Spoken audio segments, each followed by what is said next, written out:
Tienes por ahí que silenciar a la computadora a pesar de que no se oye. Sí, ya cerré. Sí, saludos a todos. Sí. Bueno, pues buenas tardes a todos. Hoy tenemos como invitado en nuestro seminario de campus al doctor Roberto Rendón Medel, quien nos va a hablar acerca de redes de innovación, por qué nos conviene relacionarnos. El doctor Rendón es ingeniero agrónomo y maestro en ciencias en desarrollo rural regional. Es doctor en problemas económico-agroindustriales y profesor investigador en el CIESTAM de la Universidad Autónoma Chapingo. Es miembro del Sistema Nacional de Investigadores del CONACYT nivel 1 y su línea de trabajo se centra en redes de innovación agroalimentaria desde la gestión del conocimiento en la producción y el procesamiento, la integración de estrategias de impacto regional y el análisis de los sistemas alimentarios, integrando los procesos de cadena de frío y agregación de valor. Su trabajo en innovación se centra tanto en los productos básicos como en alternativas al sector agroalimentario mexicano. Tiene amplia experiencia en el diseño y operación de proyectos de investigación entre empresas, organismos internacionales y el sector académico. Bueno, ahí está mi presentación formal. Les pido a los que no son ponentes que apaguemos nuestras cámaras y le dejemos toda la atención al ponente, que es el doctor Rendón. Bienvenido, doctor Rendón. Muchas gracias por atender a nuestra invitación. Axel, por favor, apaga tu cámara. Axel. Al contrario, gracias por la invitación. Siempre es un gusto compartir con compañeros del colegio posgraduados. Tuve la fortuna de tener varios maestros de esa institución, entonces la conozco un poco. Y bueno, quiero compartir con ustedes algunas ideas sobre este tema de redes. Y antes de iniciar propiamente, quisiera comentarles un poco de dónde surge este tema de redes de innovación. Hace unos años, recién egresado de la universidad, me dediqué a ser extensionista, trabajando muy fuerte, echándole muchas ganas, y años después me di cuenta que mi esfuerzo no había permeado, o al menos no correspondía con el esfuerzo que yo había aplicado. Con el largo del tiempo he visto empresas, organizaciones, instituciones en los que ha ocurrido algo más o menos similar. Mucho esfuerzo, muchos recursos, no me refiero a recursos económicos, a veces el recurso humano, nuestro tiempo es un recurso valioso, pero los resultados, los desempeños no han sido quizás los que uno esperaría, ¿verdad? De ahí, junto con un grupo de compañeros en el CIESTAM, en la Universidad Autónoma Chapingo, nos metimos a estudiar este tema de redes de innovación. ¿Qué es este asunto de redes de innovación? Y finalmente la pregunta que voy a tratar de responder en estos 35, 40 minutos es si nos conviene relacionarnos, ¿verdad? La respuesta obvia pudiera ser sí. Sin embargo, voy a tratar de poner sobre la mesa y exponerles a ustedes algunos hallazgos, criterios, elementos técnicos que hemos logrado documentar a través de investigaciones en los últimos años. Bien, quisiera abordar el tema desde 4 diferentes ámbitos. Cuando hablamos de redes, nos referimos a redes en lo personal. Cada uno de nosotros puede ver estos ejemplos o estas láminas tratando de imaginarse siendo uno parte de esas personas. También lo hemos aplicado en temas de proyectos con agencias internacionales. También lo hemos tenido oportunidad de verlo a través de programas, es decir, presupuestos multianuales, proyectos multianuales, y también hemos tenido la posibilidad de ver redes en política pública.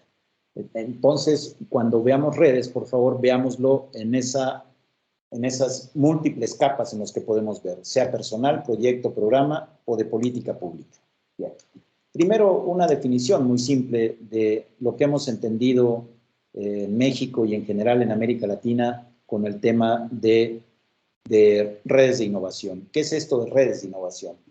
Bueno, redes de innovación refiere a la relación entre actores. Siempre que decimos actores nos referimos a personas, empresas o instituciones que están localizadas en un territorio y que están buscando un desarrollo individual y colectivo a través de la innovación.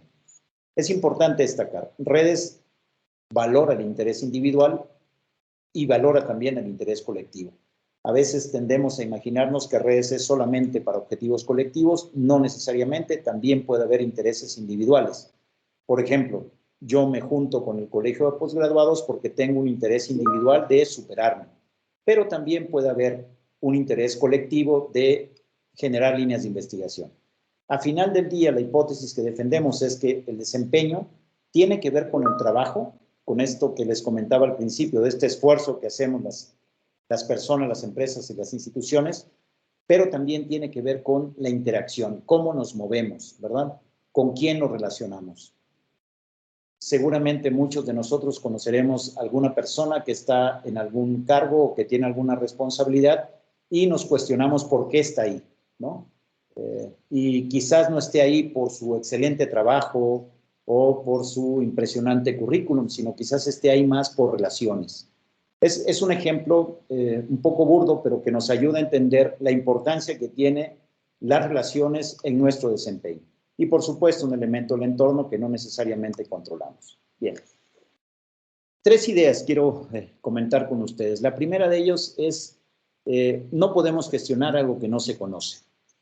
Queremos comprender el tema de los flujos, queremos entender el tema de las redes, queremos entender cómo estamos ubicados, queremos entender por qué nos esforzamos tanto y no logramos buenos indicadores, buen desempeño, pero sin conocer de dónde viene la información, cómo está estructurada la red de relaciones donde yo estoy. Imagínate tú, por favor, en este momento, tu red de amigos, ¿verdad? Tú te puedes preguntar ahorita quiénes son tus amigos, qué tanto son tus amigos, desde cuándo te llevas con ellos, qué tipo de confianza ejerces con ellos. Es decir, si uno no conoce esa red, es muy difícil poder gestionarla. Esta primera imagen que vemos aquí es un trabajo de redes que se hizo el año pasado con el Fondo Nacional del Ganado en Colombia. No se está viendo la compartición. A ver, perdón.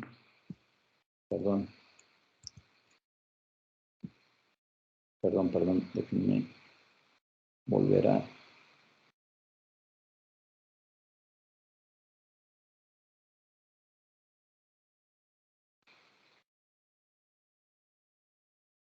Ahí se está viendo. Sí, ahora sí. Perfecto, muy bien, muy bien. Lo que mostraba en la lámina anterior era una definición un poco formal del tema de redes. Quiénes son, cómo se relacionan en un territorio para buscar intereses individuales y colectivos. La hipótesis central de todo esto es que el desempeño no solamente tiene que ver con nuestro trabajo, con nuestro esfuerzo, sino que tiene también que ver con la interacción y con el entorno. Decíamos también que debemos de identificar y de conocer esa estructura de información. Esta imagen que ven aquí es de un trabajo que se hizo el año pasado con el Fondo Nacional del Ganado en Colombia, donde cada uno de esos puntitos es un productor en ganadería sostenible. Los colores representan esos grupos o comunidades que se crean para intercambiar información. Y una vez que se tienen esas estructuras y se identifican esos puntos centrales del cual fluye toda la información, entonces podemos hacer gestión. Insisto, no podemos dinamizar algo o mejorar algo que no conocemos. Entonces, cuando hablamos de redes, lo primero que tenemos que hacer, pues, es conocerlas, ¿verdad? ¿Por qué conocerlas? Porque esto nos permite identificar las fuentes de información. Este es un trabajo de 2021 de un investigador de INIFAP, estudiantes del CIESTAM y un servidor, donde se preguntó a 28,000 productores en México, ¿de dónde estás aprendiendo? ¿Verdad? Podemos ver que el 76% es información dentro de mismas empresas, dentro de pares, digamos, dentro de productores. Vemos una rebanadita del pastel ahí muy chiquitita donde dice otros 1.9 y en ese otros 1.9 estamos las instituciones de enseñanza e investigación como Chapingo o como el colegio, ¿verdad? De entrada pareciera que aportamos poco, entre comillas, 0.5%. Sin embargo, en las próximas 2 láminas quiero profundizar un poquito en esta función que tenemos las instituciones de enseñanza e investigación en esta red de relacionamientos.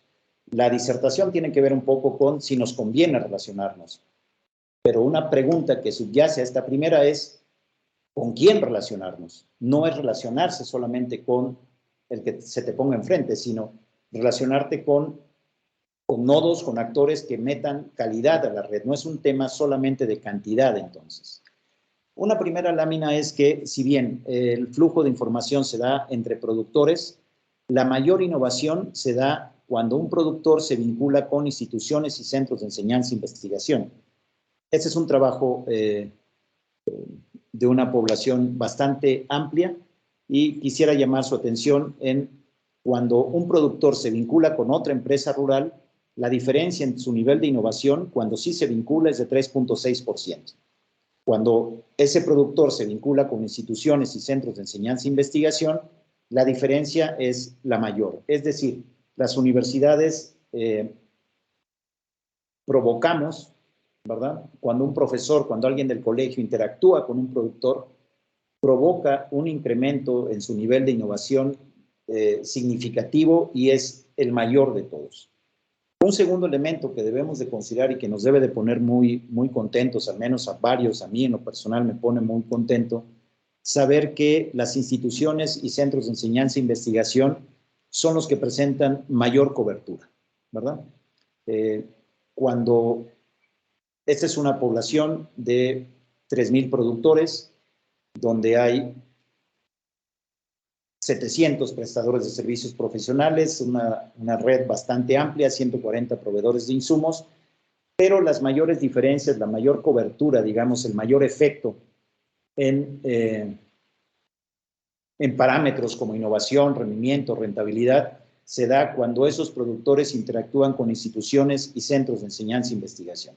Esa es una primera idea, entonces, que nos dice, primero debemos de conocer dónde estamos parados, ¿verdad? Para gestionar esa red, esas relaciones, pero de entrada la buena noticia es que las instituciones y centros de investigación generamos un cambio favorable. Segunda idea, no todas las redes son iguales, ni todos los actores son iguales, ¿verdad? Cuando empezamos estos trabajos, un poco el sueño que teníamos era encontrar alguna regularidad. Sin embargo, después de 120, 130 trabajos en el tema, nos damos cuenta de que definitivamente las estructuras son diferentes y hay que gestionarlas entonces de manera muy particular. No podemos pensar entonces que vayamos a un lugar a decir voy a crear una red. No, señor, las redes ya están, las redes ya existen. Tú ya tienes tu red de amigos, tú ya tienes tu red profesional, tú ya tienes tu red académica. Yo soy el que no la conozco. Entonces, si quiero mejorar esa red, lo primero que tengo que hacer es conocerla, ¿verdad? Y conocer implica identificar que suele haber diferentes actores conformados en diferentes estructuras. Los tipos de actores que hemos ubicado en el sector agroalimentario en México y en otros lugares también, son 3 tipos de actores básicamente. Por favor, si me pueden ir siguiendo. El primer tipo de actor, el actor colector, alguien que busca información. Quizás muchos de ustedes, sobre todo los profesores, conocerán a productores que son muy preguntones, les decimos, ¿no? Es gente muy inquieta, va un profesor, da un día demostrativo y esa persona está levante y levante la mano y haciendo preguntas. Es un actor colector, es un buscador de información, ¿verdad? Quizás también conozcamos personas que son fuente de información, es decir, que la gente le tiene cierta confianza como para preguntarle cómo calibrar una sembradora o para preguntarle cuál es la mejor semilla o para preguntarle cuál es el mejor mercado, ¿verdad? Entonces, una cosa es el colector, alguien que pregunta, otra cosa es el fuente, alguien al quien le preguntan, y otra cosa es el articulador, alguien que enlaza información de dos sectores de la red, ¿verdad? Esta tipología así tan simple la hemos tratado de modificar de unos años a la fecha, no hemos podido. Siempre encontramos estos 3 tipos de actores en toda red y algo interesante también es que algunas veces un actor puede hacer incluso los 3 roles, ¿no? Una pregunta un poco provocadora para reflexionar y todo esto sería, yo como como investigador del colegio, sea que ya esté formado o esté en proceso de formación, yo como investigador del colegio, ¿qué tipo de actor pudiera o debiera ser? ¿Un actor colector, un fuente o un articulador? Es una pregunta que puede dar para una discusión muy amplia y quizás la dejaría yo para el final. ¿Qué tipo de actor es un investigador en general, del CIMI, del INIFAP, de Chapingo, del colegio, de la Narro, de donde sea? Y la otra es que no solamente hay diferentes tipos de actores, también hay diferentes estructuras. Aquí vemos 6 tipos de estructuras de trabajos que se han hecho en México y que se han identificado, nos han llamado la atención y las hemos representado en esta lámina. Hay desde estructuras como la decisión única, ¿verdad? Donde hay un solo actor dominando el resto. Tiene una desventaja que puede sonar obvia. Si ustedes quitan el centro de esta red desaparece, se desarticula. Es una decisión única, perdón por el ejemplo, es una dictadura, ¿no? Solamente de un lugar, un comprador, ¿verdad? Un comprador local que solamente es uno. A esquemas de decisión compartida, donde son varios, esquemas de difusión cerrada o difusión abierta. La diferencia entre estos dos es que en la difusión cerrada, si ustedes observan, hay 3 actores aquí mandando mucha información al resto de la red, pero no hay comunicación entre ellos, ¿verdad? Es un problema, ¿verdad? Porque hay 3 fuentes de información muy importantes sin que se coordinen entre ellas, ¿verdad? En una ocasión estaba presentando esta lámina con productores y me hizo un comentario que me dolió, espero que no lastime a nadie, pero que él lo tomó así. Dijo, esta red de decisión cerrada se parece a las universidades, al gobierno y a los estados, ¿no? Los 3 vienen, los 3 traen su propuesta, no se coordinan entre ellos. Me dolió un poco, ¿no? Porque soy parte de una universidad, pero así es como lo entendió él. En difusión abierta son varios actores también, pero hay comunicación entre ellos. Estructura difusa, desafortunadamente la red más común en México. Actores sueltos, pares, grupitos de 3. Si tú quieres hacer algo de conocimiento aquí, imagina por favor cada punto de esos como una ciudad, un pueblo y cada línea como una carretera. Si tú quieres llevar algo para dinamizar eso, vas a tener que dar muchas vueltas. Hay muchos océanos en medio. No hay puentes entre todo, ¿no? A diferencia de la estructura saturada, una estructura muy común en empresas, en grupos sólidos de investigación, también las hemos identificado. Aparentemente puede ser bueno, no necesariamente. La endogamia, siempre la interacción muy fuerte, las relaciones, los lazos muy fuertes, siempre escribir con mi mismo compañero, siempre hablar con las mismas personas, siempre tener amigos de mi misma universidad, siempre tener amigos de mi mismo criterio, nos va conduciendo a un estancamiento de pensamiento. La estructura saturada entonces tiene también sus limitantes. Cada una de estas 6 estructuras y cada uno de estos 3 tipos de actores obviamente nos demandan estrategias diferentes, ¿verdad? El concepto que estamos desarrollando ahora y que ya hay una publicación que aparecerá en unas semanas en línea, gratuita, estamos desarrollando el tema de competencias relacionales. ¿Qué entendemos por competencias relacionales? Pues la capacidad de mapear, de identificar esas estructuras y de actuar en consecuencia. No pensar en una estructura genérica, digámoslo así. Bien. Tercer elemento. Primer elemento, entonces, conozcamos dónde estamos parados. Segundo elemento, identifiquemos las estructuras y los tipos de actores. Y tercer elemento, que es igualmente importante, identificar el propósito de la gestión, ¿verdad? Quiero mostrar a ustedes algunos ejemplos para darme a entender de mejor manera lo que significa comprender el propósito de las redes, ¿verdad? Y para esto muestro la siguiente lámina. ¿Cómo estamos gestionando, entre comillas, el conocimiento en México? Este es un trabajo de 2006, donde hicimos una pregunta. ¿Qué criterios tomas en cuenta para identificar un productor con el cual trabajar, verdad? Pueden ser criterios normativos, pueden ser accesibilidad y ubicación a la parcela, características del productor, nivel de capitalización del productor y capacidad de difusión del productor. Estas preguntas se las hicimos a 480 extensionistas en México y estas son sus respuestas. Lo que más tomamos en cuenta son criterios normativos, seguidos por accesibilidad, características de productor, nivel de capitalización y finalmente capacidad de difusión del productor. Es decir, yo, Roberto, estoy considerando más a un productor que cumpla criterios normativos, es decir, que tenga su INE, su IFE, su CURP, su no sé qué, su constancia de quién sabe qué, certificado parcelario, en fin, que cumpla con la norma que sale de un programa. Y lo último que toma en cuenta es la capacidad de difusión del productor. Este tercer punto refiere a comprender el propósito de la intervención. Si el propósito de una intervención de extensionismo es difundir el conocimiento, porque de antemano sabemos que no vamos a poder llegar a esas 4.5 millones de unidades de producción rural que tiene este país, no vamos a poder llegar, no hay una institución capaz de hacer eso, ni un gobierno capaz de hacer eso, además de que sería sumamente ineficiente. Tenemos que auxiliarnos de esas redes locales de difusión de productores, pero como ven ustedes es el criterio que menos tomamos en cuenta. Ahí se explica mucho del por qué los niveles de innovación y los niveles de conocimiento en el sector rural son tan bajos. Y también un elemento de este tercer punto es de quién aprenden. El productor no aprende todo del mismo canal. Así como nosotros, sea yo un estudiante o sea yo un investigador, yo aprendo unas cosas de una persona y aprendo otras cosas de otra persona. Por ejemplo, yo aprendo a escribir relacionándome con un investigador formado, ¿verdad? Pero aprendo a cómo hacer un análisis básico de un estudiante, ¿verdad? Un estudiante me enseña a mí cómo ordenar mis archivos, cómo ordenar mis análisis. Y un investigador muy formado me enseña cómo estructurar esos documentos. Igual los productores, ustedes lo sabrán mejor que yo. Vean este ejemplo, por favor. Biofertilizantes. ¿De quién aprenden biofertilizantes? La barra más oscura.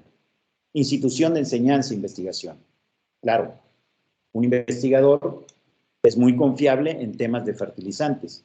Pero vean ustedes cómo está su credibilidad, entre comillas, en el tema de maquinaria, ¿verdad? Es la barrita más café. Está muy abajo. ¿Quién está alto en maquinaria? Productores.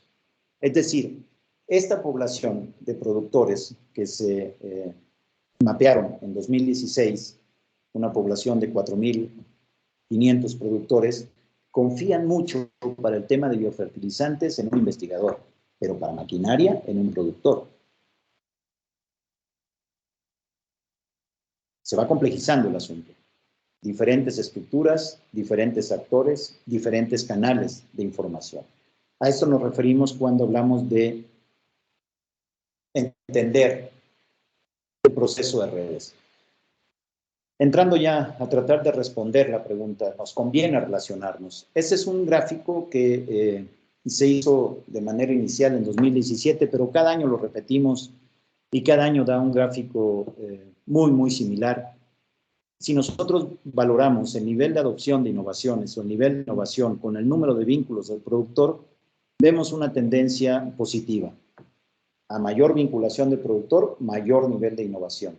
Por favor, imagina esta gráfica ahora que en lugar de nivel de adopción de innovaciones dijera nivel de desempeño en posgrado y número de instituciones con las cuales me relaciono, quizás veríamos una gráfica muy similar. El nivel de adopción, el nivel de desempeño de una empresa, una persona, una institución, depende mucho de sus vinculaciones, ¿verdad? Quiero mostrarles esta lámina que está tomada de una tesis doctoral del ahora ya doctor Juan Salvador Jiménez Carrasco, donde nos regaló muchas cosas, muchos análisis interesantes, pero a mí me encantó esta lámina. Voy a tratar de explicarla. Sobre todo en esto de cambios de radialidad. ¿Qué es radialidad? Es el preguntón, ¿no? Ese productor preguntón que decíamos que siempre está queriendo indagar, saber más, ¿no? Pero además ese preguntón que pregunta a personas bien conectadas, no pregunta a cualquiera, ¿no? Le pregunta a un investigador, le pregunta a un proveedor de insumos, le pregunta a un comercializador, le pregunta a un funcionario público, ¿verdad? Radialidad, entonces, es la capacidad de preguntar a nodos bien conectados, ¿verdad? Bien. ¿Qué nos dice el hallazgo de la tesis doctoral de Juan Salvador? Nos dice que el aumento de 0.1% en radialidad nos aumenta 6 veces la adopción de innovaciones. Voy a decirlo en palabras como yo las entiendo. Si yo pregunto más, me va mejor. Adopto más, ¿verdad? Y me acuerdo, invariablemente me acuerdo de mis maestras de primaria que me decían, o que nos decían a todos los niños en el salón, ¿alguna pregunta? O, ¿por qué no? En maestría o en doctorado, cuando te dice el doctor que te está impartiendo la clase, te dice, ¿alguna pregunta? Y uno agacha la cabeza, trata de no hacer contacto visual para que no le pregunten a uno, o sea, es uno así como que no escuchó. No, jóvenes, compañeros, preguntar te conduce a la mejora. ¿Qué razón tenían entonces esos maestros de vocación de ministerio que te decían, pregunten, no te quedes con la duda, pregunta? Mira, en una población de 28,000 productores durante 2 años, ese trabajo es de 28,000 productores durante 2 años, son bases de información que se generaron en un convenio de colaboración entre el CIMIC y la universidad, permitieron hacer este tipo de análisis y nos regalan una prueba, una validación estadística de que preguntar conduce a la innovación. Entonces, ¿nos conviene relacionarnos? Sí. Primera respuesta, sí. Pero relaciónate con gente bien conectada porque eso te va a conducir a la mejora. 28,000 observaciones durante 2 años. Ese es el resumen, uno de los hallazgos de la tesis de Juan Salvador. Bien. A manera de conclusión, entonces, sí hay que hacer redes, sí hay que interactuar, sí hay que relacionarnos, pero diferentes innovaciones, diferentes fuentes, diferentes tipos de actores, diferentes coberturas y, por tanto, diferentes estrategias. El segundo elemento es que si queremos mejorar, si queremos innovar en el sector, ¿verdad? Entendiendo innovación como todo cambio basado en conocimiento que genera valor, esta definición clásica ya de Cotec, tenemos que entender que es importante diversificar y aumentar las fuentes de información. Si yo, como Roberto, quiero hacer algo, tengo que entender que yo, como Roberto, no lo voy a poder hacer solo porque no me creen todo lo que yo pueda decir. Son diferentes fuentes de información, entonces yo tengo que aperturar y que abrir a una mayor cantidad y diversidad de fuentes de información. Finalmente, tenemos mucho que hacer como instituciones de enseñanza e investigación.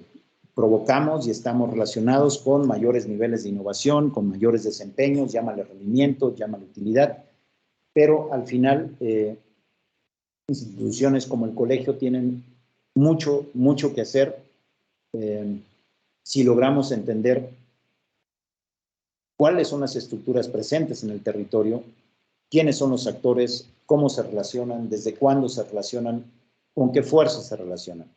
Y finalmente, la pregunta era si nos conviene relacionarnos desde las evidencias, no desde el discurso, sino de las evidencias, tanto cualitativas como cuantitativas, que hemos logrado captar en todos esos trabajos, producto, entre otros, de colaboraciones con el colegio, con el INIFAP, muchísimo trabajo con INIFAP, muchísimo trabajo con CIMIC, muchísimo trabajo con la misma Secretaría de Agricultura.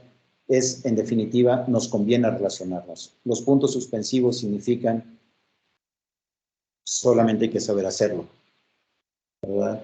Y afortunadamente para esto ya hay metodologías, hay aplicaciones, hay software, hay mucho interés de la comunidad científica en empezar a usar estas metodologías relacionales que nos dan otra nueva dimensión del análisis. Ya no solamente revisar rendimientos, innovación, productividad, competitividad, sino también revisar por qué se da ese rendimiento. Y ese rendimiento hemos encontrado que se explica mucho a través de la interacción. Finalmente, si alguien todavía tiene dudas de esto, haga la siguiente reflexión. ¿Por qué estás donde estás? ¿Por qué estás ahorita en una maestría, en un doctorado, en una institución o en donde estés? Pregúntate bien por qué estás ahí. Y vas a ver que se debe fundamentalmente a 2 cosas. Primero, a tu esfuerzo, a tu dedicación, a tu compromiso, pero también puede que haya por ahí algún componente relacional que nos ubicó en ese lugar. Alguien nos dijo, alguien nos sugirió, alguien nos invitó, alguien nos dijo, postúlate, y por eso estamos aquí. En definitiva, entonces, nos conviene relacionarnos. Muchas gracias. Primera parte, aquí termino. Dejo abierto por si hubiera algún comentario de los asistentes. Pues muchas gracias. Nos ha dejado usted bastante tiempo para dialogar. Aprovecho para hacerle la propaganda a nuestra hoja de asistencia. Ahí está en el chat. Los que no se han puesto, no se han anotado, por favor. Ahí está. Si quiere, podría dejar de compartir su pantalla, porque me estoy viendo doble. Sí, ya está. Gracias. Gracias, doctor. Y tenemos un comentario de Diego García que nos dice: felicidades por su ponencia, doctor Roberto, y tiene una pregunta. ¿Cuál es su opinión de la trascendencia de la relación entre productores, centros de investigación, empresas, con base en el tema de redes de innovación?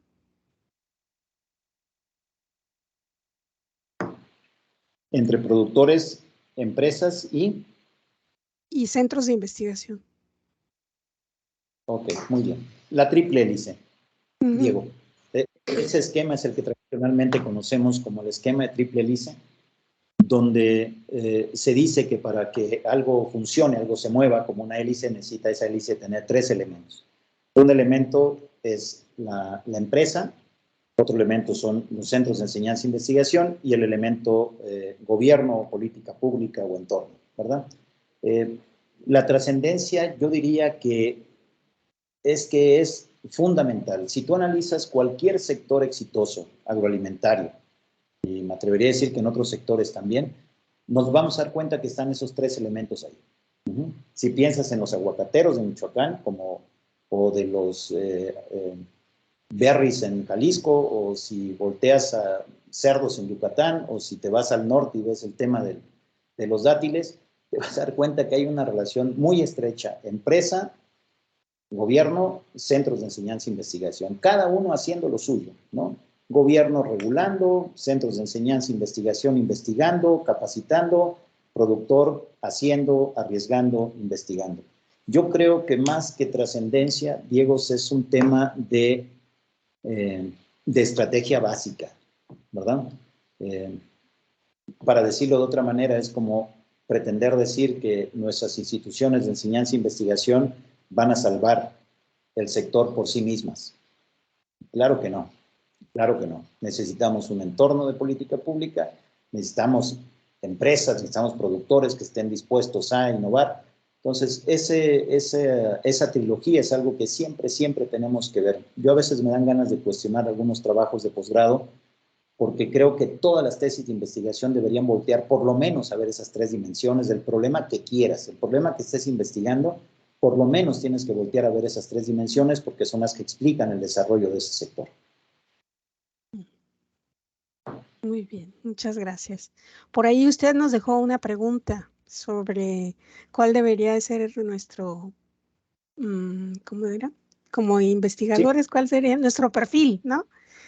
Sí, o el papel que deberían desempeñar, ¿no? Ajá, y bueno, yo me quedé pensando, y me atrevo a dar una pequeña respuesta, que sería mínimo 2, mínimo como acopiador de información, pero también como fuente, ¿no? Ajá. Pero sería de preferencia tener el tercer, o sea, que fuéramos los 3, que fuéramos capaces de hacer conexiones entre gente. Es decir, oye, mira, yo encontré solución a este problema con esta persona, acá te puede ayudar más, ¿no? No sé qué opine usted. Sí, es cierto, coincidimos. Definitivamente a veces nos toca buscar información, estudiando, leyendo, viajando, los congresos, eso es búsqueda de información. Cuando uno va a un congreso va buscando información, ¿verdad? Pero también uno a veces le toca responder, porque es tu área de expertise, entonces das tu opinión. Pero la tercera función de articulador creo que es fundamental, muy importante. Hay un autor de la Universidad de Wageningen que ha desarrollado mucho el tema del articulador, ¿no? De alguien que enlaza, ¿verdad? Déjeme poner un ejemplo. El sábado estuve en Guerrero en una empresa que se dedica a deshidratar mango y un proceso muy bonito, 52 mujeres empleadas en una comunidad rural, se me hizo una maravilla eso, pero con un gasto de 70,000 pesos de gas mensuales. Cuando yo sé que en la universidad está el doctor Irineo López con un grupo de estudiantes de doctorado que han hecho cosas fabulosas en deshidratadores solares, me dan ganas de decirle a este señor, oiga, usted tiene que ir a la universidad y conocer, ¿verdad? Cuando vemos problemas, sí, cuando vemos problemas de agua, de escasez de agua, bueno, tú volteas a ver al colegio postgraduados que tienen años viendo el tema de captación de agua de lluvia, procesamiento de agua de lluvia, y te dan ganas también de hacer esas conexiones, ¿no? Entonces, como investigador tenemos esa tercera función muy bonita que es, yo no sé, pero sí sé que en la universidad hay alguien que lo está haciendo. Exacto, sí, muy bien. Tenemos aquí ya de Palomino Núñez, Sergio Joel, quien dice, muchas felicidades, doctor Roberto, como siempre usted tan profesional con sus presentaciones. Pregunta, aunque esté muy trillado el tema de COVID, ¿cuál fue el impacto en general y a grandes rasgos en las redes que se tenían mapeadas? ¿Hubo grandes cambios o qué rumbo tienen las redes? Muy bien, un saludo, Sergio, gusto saludarte.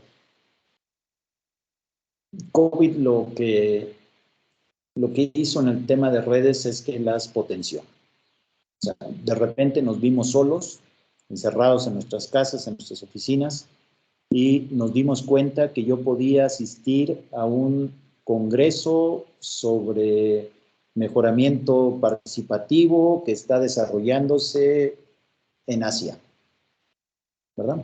O me pude haber dado cuenta de que había 20,000 cursos que ofrece organismos internacionales tipo FAO, tipo Banco Mundial, tipo OCDE, cursos gratuitos de altísimo nivel. Quizás sin el COVID yo no me hubiera dado cuenta de eso. Quizás sin el COVID yo estuviera pensando todavía es que China no tengo dinero para ir al Congreso, a China no tengo dinero para ir al Congreso de Buenos Aires, es que no hay apoyos para... Y ahora todo esto nos pone las comunicaciones en un nivel impresionante, ¿verdad? Tú puedes encontrar en Internet información prácticamente de cualquier tema, ¿verdad? En cuanto a redes de conocimiento, creo que uno de los mayores efectos, y que no creo que se vaya, es la posibilidad de estar comunicándonos a través de este tipo de medios. Yo nunca había visto, y lo repito, nunca había visto una comunidad de 150 productores de berries enlazados en WhatsApp. ¿Verdad? Porque esperamos a que venga el técnico, esperamos a que venga el gobierno, esperamos a que... Dejó de haber técnicos, dejó de haber gobierno. Los productores dijeron, a ver, grupito de WhatsApp, entran los niños ahí a hacerles el WhatsApp al papá, y ahora ves procesos de redes que no ves, porque son virtuales, están en este rubro que se llama tecnologías de información y comunicación, y ese cambio creo que no va a disminuir, ¿no? Podría haber de muchas cosas, pero para mí el cambio más fuerte es ese. ¿Qué implica para los centros de enseñanza e investigación? Pues resulta que ahora tú vas a ser parte de una red, tú no vas a ser la red, ¿verdad? A ti te van a ir sumando en la medida en que vayas aportando y te van a ir sacando en la medida que dejes de aportar. Porque los grupos se están moviendo, la realidad se está moviendo y uno tiene que tener esa habilidad de sumarse a esas redes de aporte y de consulta, ¿no? Excelente, sí. Aquí tenemos otra pregunta de parte de David Sosol Reyes. ¿Cuál es la clave para fortalecer las redes entre productores para que exista mayor adopción de innovaciones? Y de una vez le pregunto la siguiente, dice, gracias por la presentación, ¿cómo hacer una buena elección de redes? Muy buenas preguntas. Muy buenas preguntas.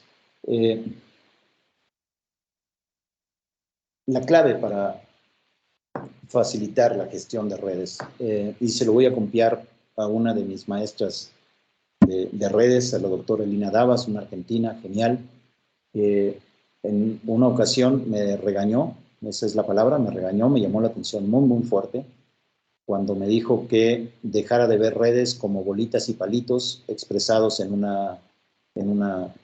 un software. Me dijo, redes son antes que otra cosa personas. Cada bolita es una persona y tú tienes que aprender a respetar a esa persona. ¿Por qué me llamó la atención? Porque yo era de una orientación más matemática, más hacia el software, más hacia el indicador, hacia el número.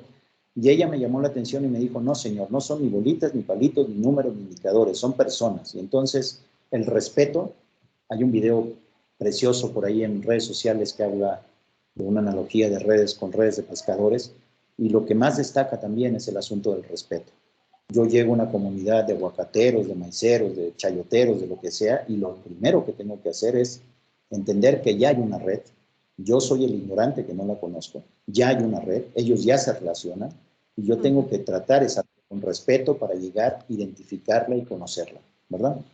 Relacionándola con la siguiente pregunta, elección de redes. Híjole, mala noticia, nosotros no escogemos las redes. Las redes ya están hechas. Las redes ya están hechas, ya funcionan. No me gusta cómo funcionan, no me gusta cómo están estructuradas, no me gusta el rendimiento que tienen, yo creo que pueden estar mejor. Ah, bueno, perfecto. A partir de ahí tú empiezas el proceso de gestión, ¿verdad? Pero en ocasiones me han dicho, oye, queremos que nos ayudes porque queremos hacer una red de productores de trucha. A ver, los productores de trucha ya se conocen entre ellos, ya tienen sus mercados, no nos gusta, deficiente nivel tecnológico, pero las redes ya están. El respeto implica llegar, reconocer y a partir de ahí gestionar, hacer tu aporte, ¿verdad? Hacer los enlaces que tú consideres, hacer los aportes, mejorar la calidad de la información, en fin, mejorar competencias asociativas, hablar con la parte de política pública para cambiar un poco el esquema, en fin, lo que sea, pero las redes ya están hechas. Uno no escoge las redes lo escogen a uno. Las redes ya están hechas. Muchas gracias. Sí. Tenemos otra pregunta. Bueno, dos agradecimientos de Diego y de David Sosol. Alejandra Ramírez pregunta, ¿será un problema de transferencia de tecnología que hablemos el idioma del productor?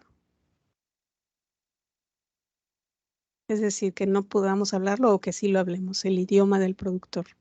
Y la otra es cómo lograr o recuperar la confianza entre productores a pequeña escala para generar su desarrollo. Ok. Empiezo con la segunda. Desarrollar procesos de confianza en productores de pequeña escala. Eso es algo que se ha trabajado mucho con CIMIT. CIMIT trabaja mucho con pequeños productores y también con INIFAP, sobre todo en la parte sudeste. Estoy refiriendo a Veracruz, Oaxaca, Chiapas, Yucatán. Hay una publicación muy interesante, está disponible en línea, como todas las publicaciones que hemos participado, que se llama Gestión de Redes de Innovación en Zonas Rurales Marginadas. Es una publicación que va orientado hacia eso, cómo desarrollar procesos de confianza. Fue un proyecto que dirigió INIFAP y nos invitaron a nosotros como CIESTAM para revisar el tema de desarrollar confianza en pequeños productores. Y en esta publicación lo que básicamente decimos es, empleando otro autor argentino que es Robert Rovier, que primero es necesario reconocer, conocer, colaborar, cooperar y asociarse. Son 5 etapas. Cuando hablamos de confianza, nos referimos ya a la última etapa, pero antes de esa etapa hay que reconocer, conocer, colaborar, cooperar y finalmente asociarse. Finalmente casarse, pues, ¿no? Perdón por el ejemplo, pero es exactamente lo mismo, ¿no? Yo primero conozco a una persona, le invito a un café, vamos al cine, platicamos, ¿no? Y luego nos casamos. Yo no puedo ir por la calle, ver a una persona y decirle, oye, ¿te quieres casar conmigo, no? Eso nos ha provocado en este país un proceso de desconfianza muy grande por muchos fracasos en la asociatividad. Les recomiendo mucho ese libro, Redes Sociales en Zonas Rurales Marginadas, es de Editorial Porrúa, pero está gratuito en línea. Okay. Idioma del productor, yo creo que a veces no es solamente el idioma, sino que no entendemos las redes, las relaciones. Si yo no conozco, es como si yo me parara en una fiesta y, no sé, me pusiera a sacar a mi bolsa de chicharrones y me pusiera a comer chicharrones y todo el mundo me va feo y de repente me doy cuenta de que estoy en una fiesta de judíos. Los judíos no comen cerdo, ¿verdad? No es que yo no hable el idioma, es que no entendí dónde estoy parado, ¿verdad? Porque el productor tiene la capacidad de entender cualquier idioma, siempre y cuando lo hable uno bien, ¿verdad? Entonces, no es un tema de solamente hablar el idioma del productor, sino entender uno como externo, porque uno es externo, ¿verdad? Los locales son ellos, uno es el externo. Como externo, entender esas redes de esos productores. Yo podría hablar el lenguaje del productor, pero si no entiendo dónde estoy parado, cómo está estructurada las relaciones de intercambio, las relaciones sociales, las relaciones políticas, digo, un ejemplo más concreto. En una comunidad del sureste del país llega un asesor técnico a promover la no quema de rastrojos en la casa del presidente de la Asociación Municipal de Quemadores de Parcelas. No sabes dónde estás parado, ¿verdad? No es tanto el idioma, creo yo, es más entender dónde estamos. Porque, insisto, un productor puede tener un conocimiento más elevado que cualquiera de nosotros. No es un tema de idioma, es un tema de entender las estructuras.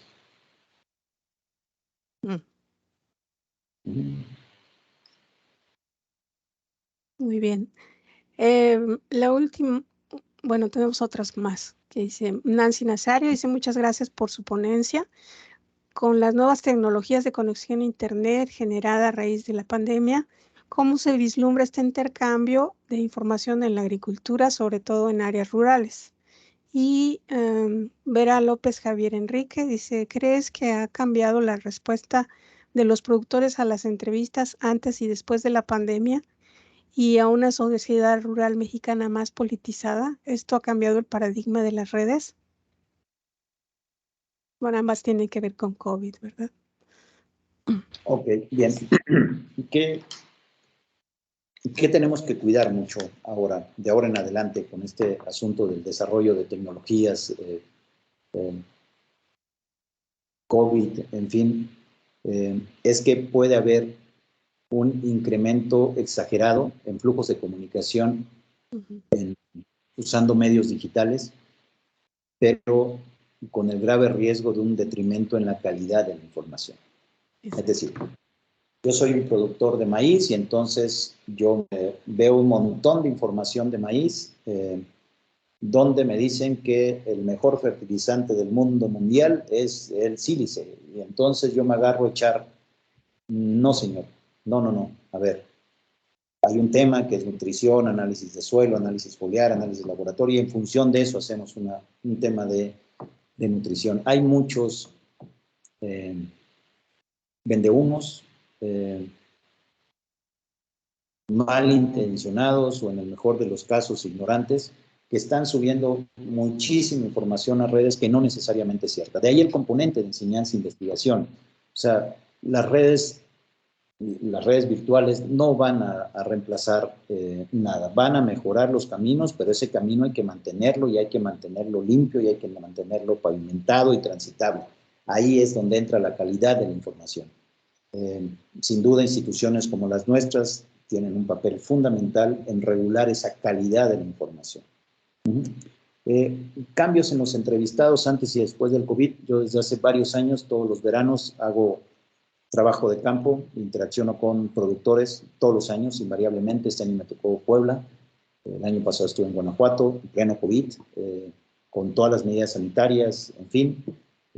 Y antes del COVID también entrevistas con productores. Yo no he visto un cambio en sí de los productores a responder. Yo lo que he visto es un incremento a veces exagerado en la soberbia de nosotros los investigadores de pensar que el productor tiene la obligación de respondernos. Nuestra encuestota que hicimos de 17 cuartillas, ese señor tiene la obligación de responderme y ya no me quiere responder. Oye, es que también ni siquiera tienes un objetivo definido del instrumento de colecta, ni siquiera tienes unas variables bien definidas y ni siquiera, y aquí viene lo interesante quizás, ni siquiera le has dado algo a ese productor. Yo les insisto a mis estudiantes, antes cuando salgas a campo, prepara tus regalos, ¿verdad? Si vas a entrevistar sobre chayote, imprime una hojita donde pongas los diferentes fenotipos de chayote en México y pon que chayote es esto, algo, una hoja, algo que te puede costar $1, $1.50, ¿verdad? Sí hay una mayor resistencia, pero es también provocada por nosotros mismos. Llegamos con la soberbia de decir, usted, señor productor, tiene la obligación de responderme a mi encuesta de mi investigación, de mi maestría o de mi doctorado. No, el productor cada vez más tiene la conciencia de que te puedo decir que no. Pero es un tema de nosotros también. Muy bien. Perdón. Gustavo López le da las gracias por su presentación y le pregunta si ha considerado el desarrollo de un modelo de aprendizaje de innovaciones en el proceso de transferencia de tecnología agrícola en el contexto de redes de productores adoptadores de innovaciones. Ok, Gustavo, creo que es muy buena tu pregunta, pero creo que no, yo no, pero sí hay personas en el mismo colegio, hay gente que ha trabajado temas de gestión del conocimiento, de extensionismo, y que han pensado en modelos. Yo lo que sí he pensado, Gustavo, es que esos modelos, independientemente de cómo se llamen, tienen que tener ciertos principios, ¿verdad? Porque a veces, cuando yo digo, oye, Gustavo, te vendo mi modelo, ¿verdad? Va a ser difícil que tú, Gustavo, después digas, yo uso el modelo de Roberto, ¿verdad? Porque tenemos esa tendencia casi natural a crear siempre nuestras propias cosas, ¿verdad? Yo en los últimos años he discutido esto con varias personas y hemos coincidido en que antes de modelos de aprendizaje hay que pensar en principios de aprendizaje. ¿Qué es un principio de aprendizaje? Por ejemplo, en esta red tiene que haber sí o sí gobierno, centros de enseñanza e investigación y empresas.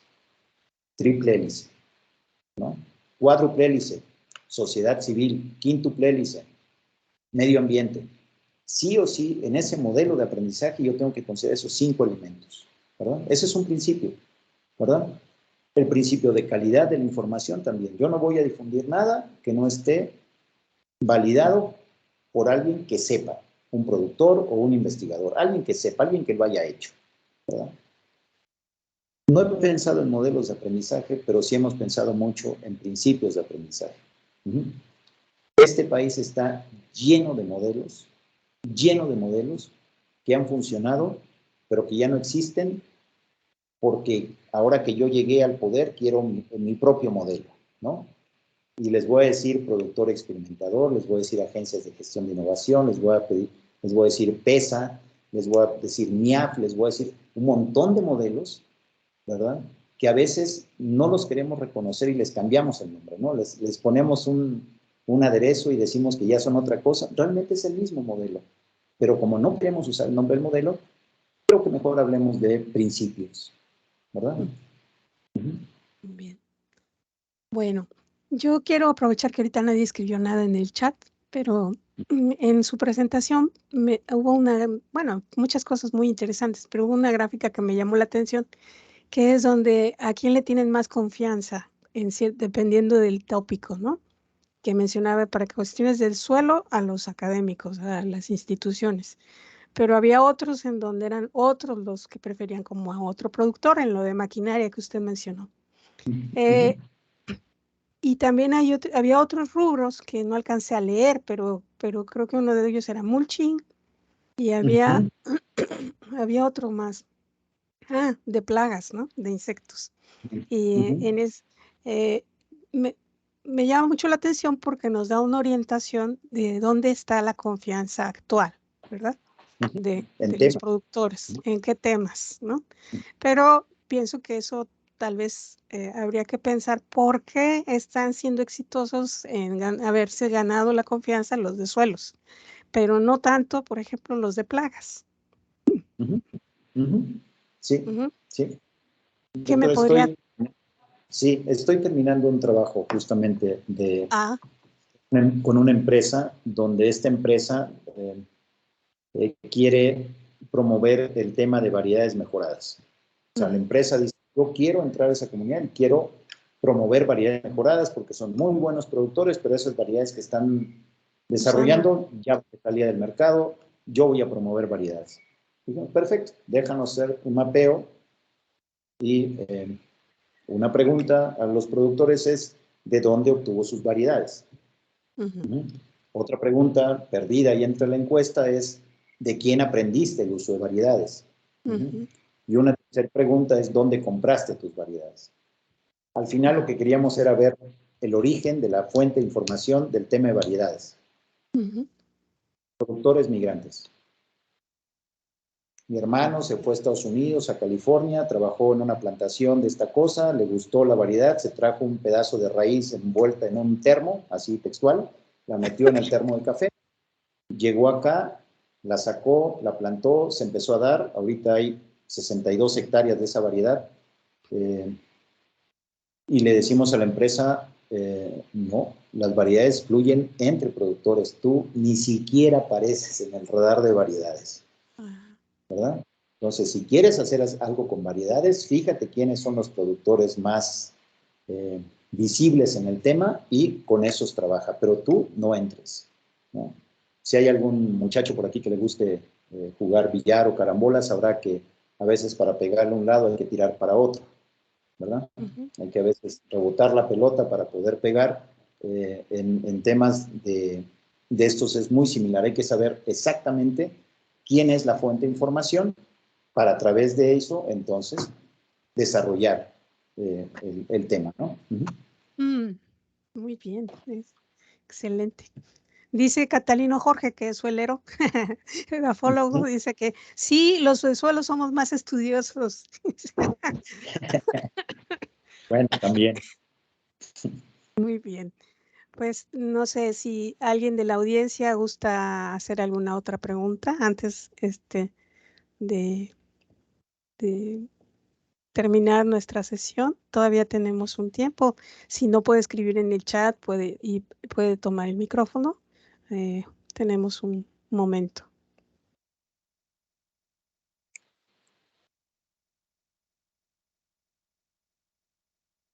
Bueno, de no ser así, yo le agradezco profundamente, doctor Roberto. Creo que ha dado usted varios tips o no sería consejos muy importantes, y uno de los que me quedan más claros es las redes ya existen. Uno es el que tiene que buscar cómo incorporarse a esas redes y cómo ganarse la confianza de las personas en esa red, ¿no? Si queremos incidir. Y bueno. ¿Me permite Sí, adelante. Me permite, esos temas se imparten ahí en el CIESTAM, en la universidad, todos los años de agosto a diciembre. Somos un centro de investigación que busca también intercambios académicos. Están abiertas las puertas para alguien que le interese